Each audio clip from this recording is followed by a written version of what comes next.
Hey guys, what's up? It's Darkmech here and welcome back to another video. Today I'm giving you my guide for the Blood Death Knight patch 7.3. So the last DK guide I made was 7.1.5 and to be honest with you, fuck all has actually changed from now until then.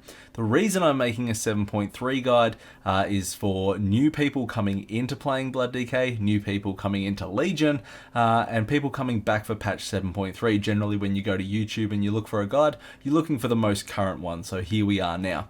What I'm going to do with this guide though is I'm going to keep it really simple. I'm going to try and keep it fairly short and to the point. So I'm not going to open the spell book and read out every single spell. I'm not going to read out every single talent, and I'm not going to tell you what your horoscope is and what you can expect from the stars this month. So getting straight into this now guys, core offensive and control abilities. So on the Death Knight, your main runic generating button, the thing you're going to be pressing a lot of is Heart Strike. So Heart Strike, as I said, is your main runic power generating ability. It costs 1 rune to use. It also cleaves and it will generate runic power for you. Marrow Rend is your other button that you'll be pressing a hell of a lot. Now Marrow Rend applies stacks of Bone Shield. So every time you hit Marrow Rend, you get 3 charges of Bone Shield added to you. It costs 2 runes to use and again it will generate runic power for you. The goal with Marrow Rend is that you always want to have Bone Shield stacks on your character. When you have Bone Shield stacks up, just from 1, you get a buff of 10% haste. So that's why we always want to have at least 1 stack on us. To go even further with the talent Ossuary, which is what we're going to run with, you always want to have a minimum of 5 stacks of Bone Shield on you. So generally at the start of the fight, you'll build your Bone Shield stacks up to 10 or 9, and then you'll just play for maintenance. And what I mean by that is every time you dip, say, to 6 or 5, you will hit Marrow Rend again to apply your Bone Shield stacks up. So that's how Marrow Rend works. Death Strike is our main runic power spending ability. It's also our self-heal and it's also our active mitigation. So Death Strike costs 45 runic power to use, and the way it functions is Death Strike will heal you for a minimum of 10% of your HP. It'll also heal you for 20% of all incoming damage over the last 5 seconds, which means if you are on hard content, the harder you are getting hit, the more you are healing for. And what you want to do on Death Strike is if you know there's a large hit coming up that you're going to survive, you will take that hit, you will then use the Death Strike immediately after it, or 3 seconds after it, and you'll heal for 20% of all that damage you've just taken over the last 5 seconds. So as I said, like bosses like Kill Jaden with Fell Claws sequences and things like that, you would take a Fell Claws and then you would use a Death Strike to heal back up from that, rather than Death Striking just before it, say to have a weak blood shield and getting sort of cleaved through that.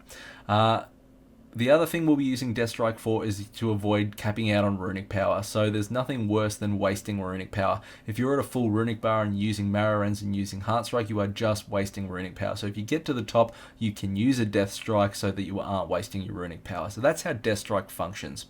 Death and Decay, you're just going to drop it off cooldown and you're going to stand in it. Super simple. Blood Boil, you're going to use this to spread your disease, Blood Plague. You always want this on your target or targets, and you always want to be rolling your charges of Blood Boil. So you have 2 charges of Blood Boil, and generally you always want to keep 1 on recharge, and that's to avoid capping out on Blood Boil and just missing out on that damage.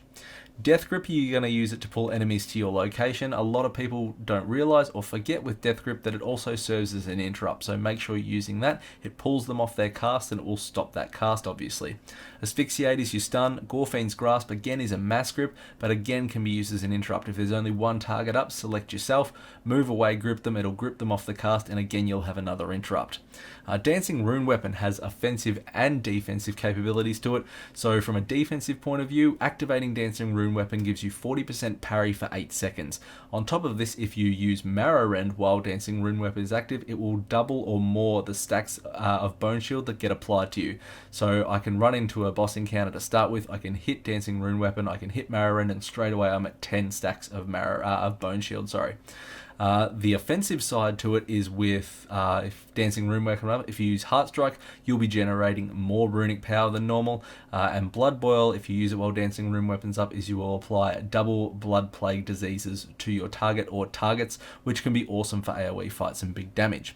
Consumption is our artifact ability. It's on a short cooldown, it hits like a truck and it gives you a heal. You generally want to be using this off cooldown. So there are core offensive abilities and some controls. Defensive wise, we have AMS, Anti-Magic Shell. So any magic damage, you're going to be using AMS. It's pretty self-explanatory.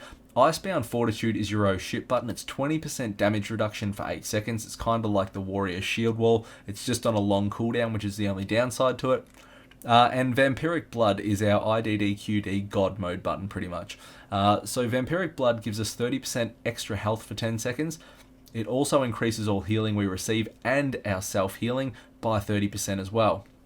This coupled up with the talent Red Thirst gives you insane uptime on Vampiric Blood, and blood DKs are super fucking strong through Vamp Blood. It's actually what makes us so strong with this short cooldown, so you want to be really liberal in your activation of Vampiric Blood, and you can be really proactive in survival with the use of Vampiric Blood throughout fights. So moving into talents, guys. So talents, level 56 Blood Drinker. Ever since Blood Drinker came in, it has been the best option in this row, even after it got nerfed. Unless the only way that Heartbreaker will actually beat out Blood Drinker if you are consistently surrounded by 2 or 3 mobs, and I mean consistently the whole time. If you were doing Mythic Pluses and you were doing big chain pulls and you always had 2 to 3 mobs up, Heartbreaker would probably come out in front of Blood Drinker. That is realistically not something that really ever happens. Blood Drinker is generally always going to be the better option, so I would advise you to just learn to play with Blood Drinker, and it's fairly easy to use it off cooldown. Level 57 Rapid Decomposition. This is still the winner in the row for pretty much every occasion, in my opinion. Mythic may be a little bit different when you move into Mythic rating. Spectral Deflection's good for handling large burst damage, and I know a lot of people were taking it for Killjade and Falclaws. However, from a heroic standpoint, I have never had any issues with Rapid Decomposition, and I would be steering people towards taking Rapid Decomposition. Level 58 Ossuary has always been the go-to choice, and nothing has changed. Level 60 Red Thirst, again, this has been the winner since Blood pretty much came into Legion. Nothing has changed. It shaves a significant amount of time off your cooldown on Vampiric Blood, giving us higher uptime, which, as I said, makes Blood DKs really hard to kill throughout that window. It's the go-to choice. Level 57, you're allowed to have some choice in this row. So Tightening Grasp if you need AoE grip up more often, and it also slows through your D&D, which is great for kiting and Mythic Pluses.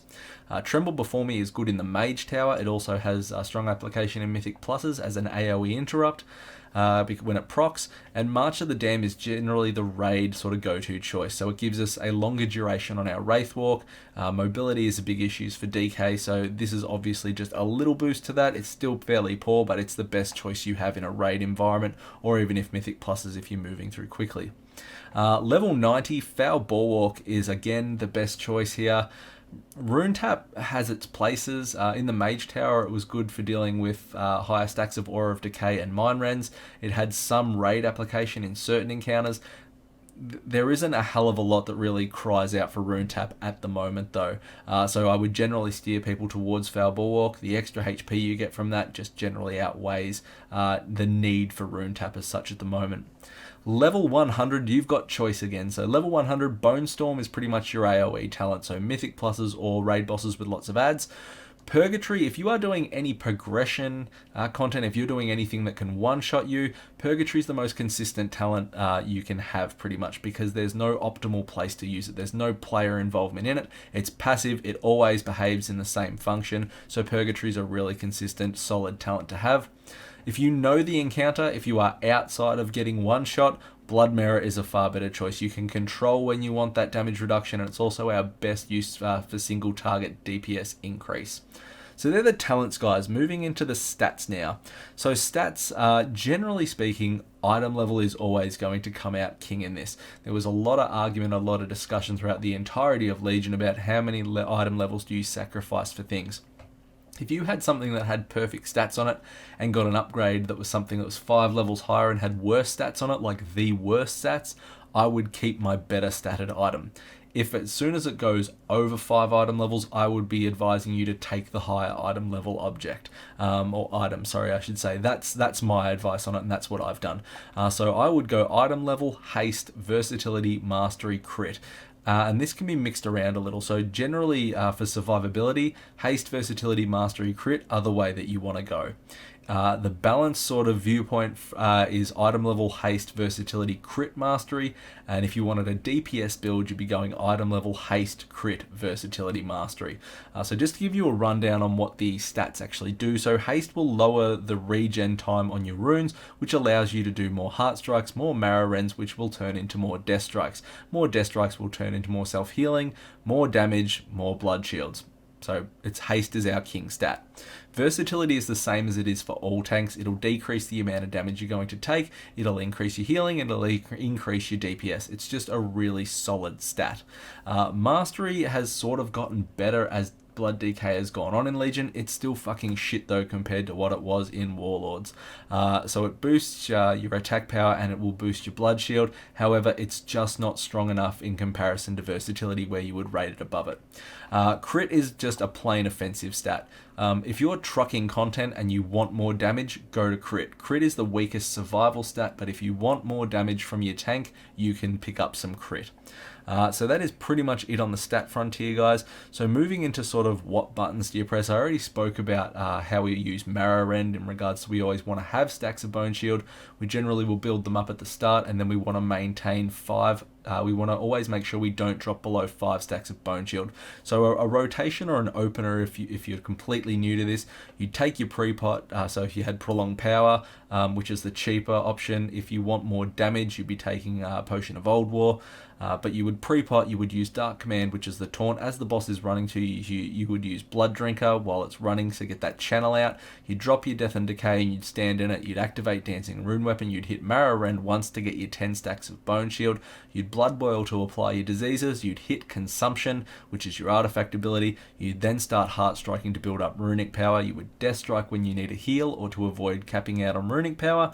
You'd Marrow Rend if you drop down to 5 stacks of Bone Shield, and you would just keep rinse repeating all of that. You'd be rolling your Blood Boil charges, you'd be using Blood Drinker off cooldown, and you'd be using Consumption off cooldown.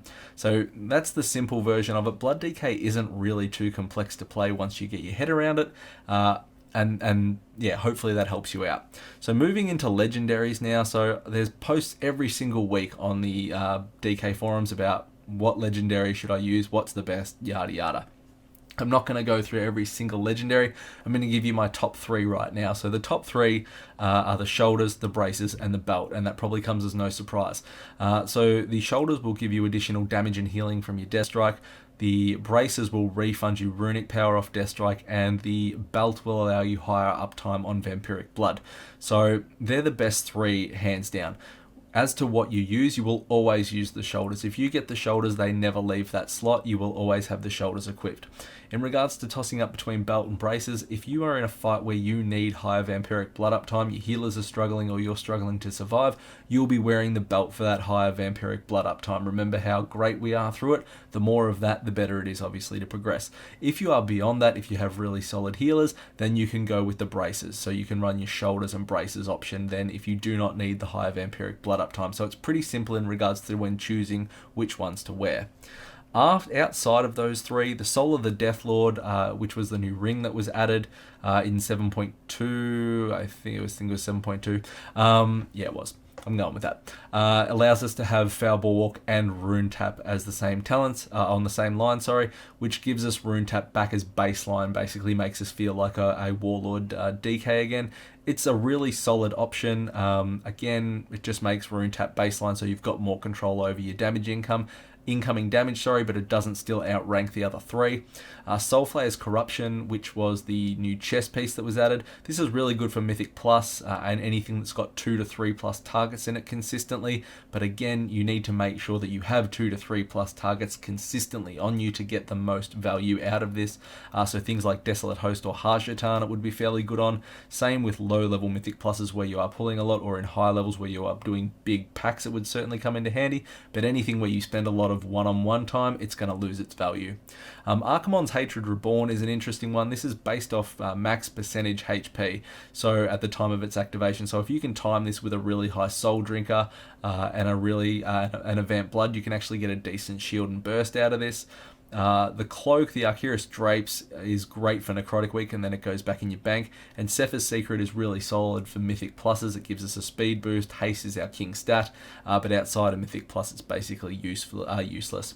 So the rest of the Legendaries, I haven't mentioned, are fairly meh. Pride is a solid Legendary from a defensive standpoint, as it is for everything, but it really doesn't offer much else for that.